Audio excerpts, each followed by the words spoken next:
Hi, bei mir geht es heute um das Thema Practical Light, was das ist, was das für einen Nutzen hat und wie man dieses Licht am besten setzt oder einsetzt bei Filmproduktionen. Das erfahrt ihr in diesem Video. Viel Spaß!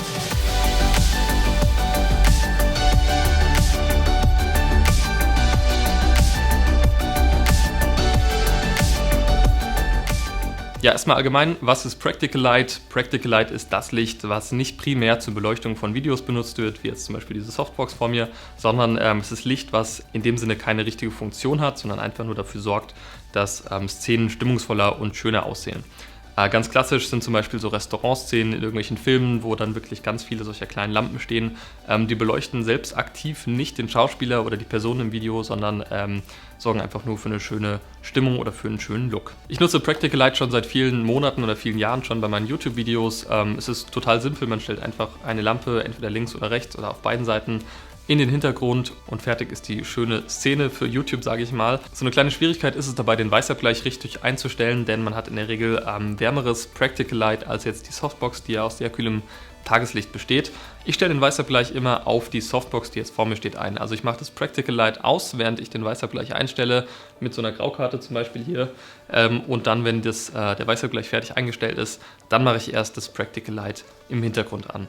Practical Light kann aber auch im Vordergrund stehen. Das ist jetzt nicht immer eine Sache, die auf den Hintergrund beschränkt ist. Man kann das wirklich überall platzieren, wo man möchte.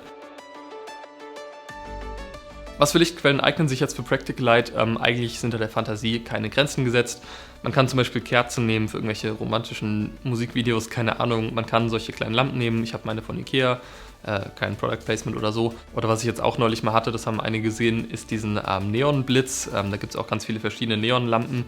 Die finde ich sehr schön, weil die auch einfach so ein sehr warmes, sehr weiches Licht machen und nicht so ein hartes Licht wie jetzt zum Beispiel so eine Glühbirne hier. Was man auch nutzen kann, sind so Philips Hue-Lampen. Ich glaube, der Jonah Plank macht da bald mal ein Video drüber. Checkt das gerne mal ab, falls es online kommt. Die haben auch einen großen Nutzen, und zwar kann man die eben in verschiedenen Farbtemperaturen einstellen oder man kann die auch so einstellen, dass die wechseln im Hintergrund. Das machen sehr viele Tech-YouTuber generell. Ich glaube, Felix Bar hat es auch in seinem Studio. Ist wirklich sehr, sehr nützlich und kann man eben dann mit dem Handy ansteuern. Das eignet sich also auch perfekt für Practical Light.